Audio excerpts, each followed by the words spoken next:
Deepa Rani Shekar from Transform Life Programs, Love and Light. At the outset, let me tell you a story.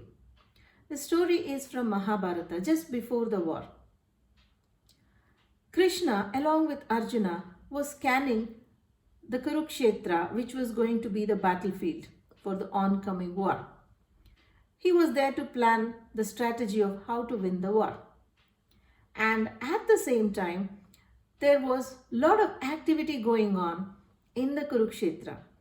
There was elephants which were made to pull down trees, uproot them, and they were making way for chariots which would be speeding around when the war started. The elephants, the horses needed place to move around. So the ground was kind of being leveled. And there was a tree on which a sparrow had her nest.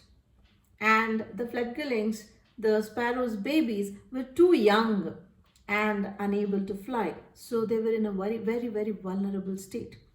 So this sparrow approached Lord Krishna and implored him to save her babies.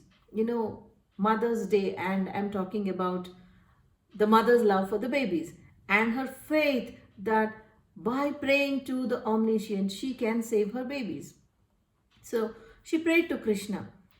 Krishna noticed the tiny sparrow whizzing around and said, I hear you, but I cannot do much. I cannot go against the law of nature. So the sparrow said, I don't know about the law of nature or anything, but I know about your power, your kindness, and once you give your word, I know you are the only one. You and you alone can save my babies. So when she asked with so much of faith, Krishna said, okay, store food for the next 3 weeks inside your nest. That's all he said. And the sparrow flew away. Probably she went to collect food and stuff. For some time, Krishna and Arjuna scanned the place. They spoke to each other. And then Krishna asked Arjuna for his bow and arrow. Arjuna was like, command me, I will do the needful. Command me, I will do the needful. He said, there is nothing that is impenetrable by my arrow. And the war has not even begun, but still command me, master, I will do it. But Krishna said, just give me the bow and arrow. He did not answer Arjuna. He literally took it away, almost snatched it from Arjuna and aimed at the elephant which had pulled down the tree of the sparrow's nest. And he took an aim, and the arrow did not kill the elephant or harm the elephant. It just cut the bell from the elephant's neck. Arjuna was surprised. With such a bad aim, why should Krishna do it? If he had told me, I would have taken the target, the bull's eye, the elephant's eye. But he did not say anything because Krishna told him to be quiet. And they went on. And the war, we all know, went on for 18 days. After all the death, the pain, the suffering, the loss on both sides. As they were coming to that side, Arjuna was also with Krishna. And Krishna said, Arjuna, can you do me a favor? Arjuna asked, what is this? How can you think I will not do whatever you ask me? Just tell me I will do it. He said, can you please lift this bell for me? Arjuna was again surprised. There is so much, there was corpses lying everywhere, carcasses lying everywhere, dead animals, dead soldiers, limbs, heads, headless bodies. It was a gory sight. And without looking, the animals and the dead soldiers, they all needed to be given a funeral of whatever they could manage. And here, Krishna was talking about a bell. How was it so significant? Arjuna could just not get it. And he asked Krishna. Krishna said, please lift the bell for me. And Arjuna lifted the bell and out flew 4 little sparrows and the mother. In the 3 weeks, the very tiny vulnerable sparrows had grown to fly. So Krishna said, you remember that day when I hit the elephant's bell, you felt I was being silly. I wanted the bell to cover the nest of this sparrow because she asked me to protect her babies. How could I refuse when a mother asks something for her child? Friends, that is the love of mother. That is the faith you have in God, and that is how the Lord will deliver. Arjuna bowed and said, I'm so sorry.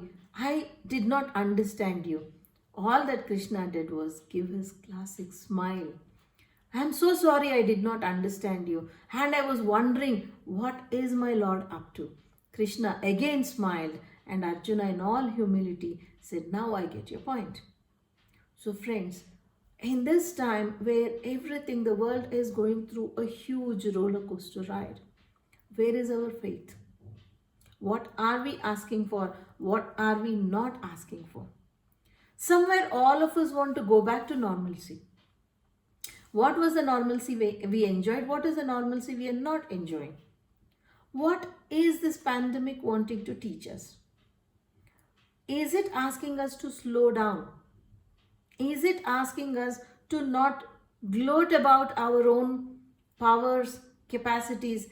Instead, turn to Almighty with absolute surrender and faith and ask Him to handhold us and take us to the other side.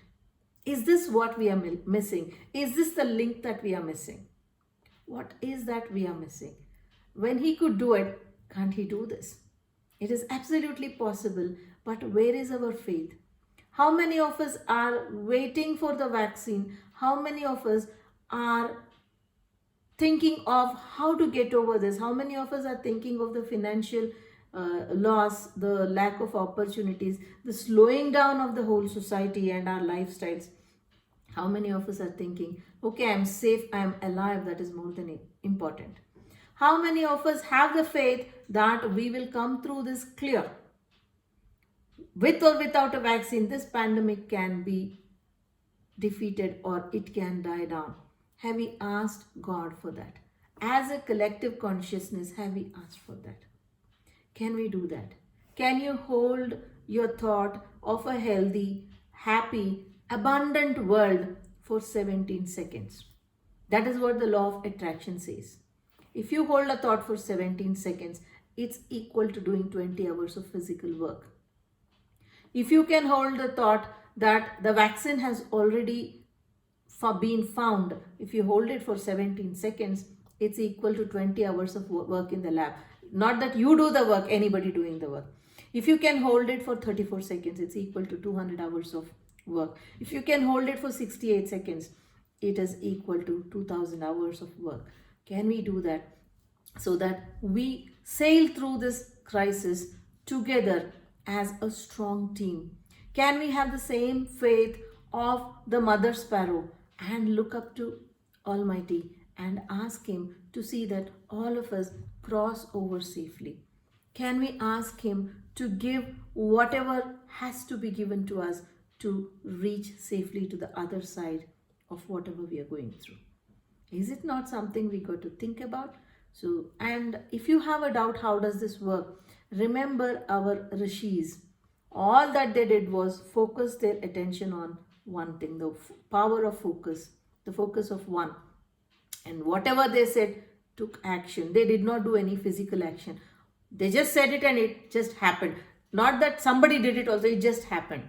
So we cannot be that meditative, we cannot go into that space. But 17 seconds is something minimum which all of us can hold our thoughts. Can we do that, please? Can we be in the faith that God Almighty will deliver us? Can we have that faith that things will settle down? Than thinking of rushing back to normalcy, can we think of a happy, peaceful and abundant world as we are moving through the crisis and out of the crisis? Thank you for joining me, Deepa Rani Shekar from Transform Life Programs. Love and light.